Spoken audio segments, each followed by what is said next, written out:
Welcome back to Yogachalam YouTube channel. நான் இயேசு கிறிஸ்துவின் சமாதானம் உங்கள் இல்லங்களில் தங்கட்டும். ஃப்ரெண்ட்ஸ், இன்றைக்கி நம்ம வீடியோவில் என்ன பார்க்க போகிறோம் அப்படின்னா, மல்லிகைப்பூவை கட்டுற 5 எளிமையான முறைகளை பற்றி பார்க்க போகிறோம். இதுதான் ஃப்ரெண்ட்ஸ் ஃபஸ்ட்டு மெத்தடு. வாங்க ஃப்ரெண்ட்ஸ் எப்படி கட்டுறதுன்னு பார்ப்போம்.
இது செகண்ட் மெத்தட்.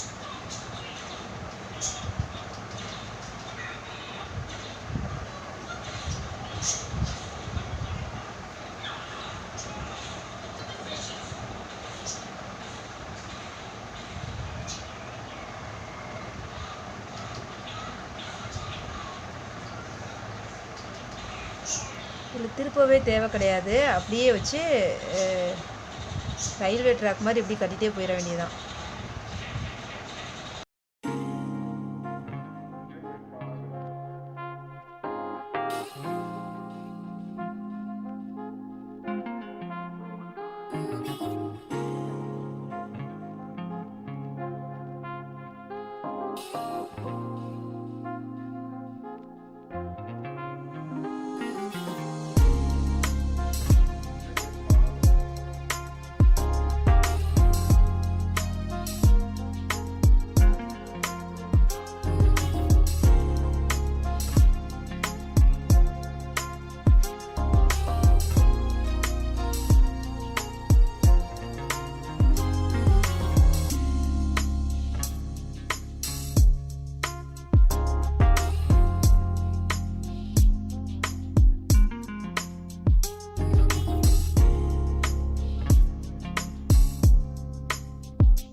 அடுத்து இது வரைக்கும் கட்டினோம். இப்போ வந்து கோர்க்க போகிறோம். 3வது மெத்தட் வந்து கோர்க்கிற மெத்தடு.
4வது மெத்தட் ஃப்ரெண்ட்ஸ்.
கோர்க்க போகிறது வந்து 5வது மெத்தடு ஃப்ரெண்ட்ஸ்.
இதுதான் ஃப்ரெண்ட்ஸ் 5 டிஃப்ரெண்ட் மெத்தடில் கட்டினது. இது வழக்கம் போல் உருட்டி கட்டினது. இது வந்து ரயில்வே ட்ராக் மாதிரி ஒரே மாதிரி கட்டினது. இது வந்து கோர்த்தது. இது 3ம் கோர்த்தது. கோர்க்கிறதுல இது யூஷுவல் மெத்தடு. இது வந்து பந்து மாதிரி எல்லா பக்கமும் வர்ற மாதிரி கோர்க்கிறது. இது வந்து ஒரே பக்கம் காம்பு வச்சு ரவுண்டாக இந்த கொண்டை மட்டும் மணந்தால் போதும் அப்படின்னு நினைக்கிறவங்க வந்து இந்த மாதிரி வைக்க விருப்பப்படுவாங்க. எனக்கு இந்த மாதிரி பந்து மாதிரி கட்டி அங்கே மேலே சடைக்கு மேலே மட்டும் வைக்கணும்னு எனக்கெல்லாம் ரொம்ப ஆசையாக இருக்கும். இது பந்து மாதிரி வரும். இதான் ஃப்ரெண்ட்ஸ் 5 மெத்தடு. நீங்களும் இந்த மாதிரி ட்ரை பண்ணி பாருங்கள். உங்களுக்கு பிடிச்சிருந்துச்சு இந்த மெத்தடெல்லாம் அப்படின்னா உங்கள் ஃப்ரெண்ட்ஸ் அண்ட் ரிலேட்டிவ்ஸ்க்கு என்னோடய லிங்க்கை ஷேர் பண்ணுங்கள். மறக்காமல் கமெண்ட் பண்ணுங்கள். மறக்காமல் என்னோடய யெகோவா ஷாலோம் யூடியூப் சேனலில் சப்ஸ்கிரைப் பண்ணுங்கள் ஃப்ரெண்ட்ஸ். உங்களை நெக்ஸ்ட் வீடியோவில் மீட் பண்ணுறேன். பாய் அண்ட் டேக் கேர் ஃப்ரெண்ட்ஸ்.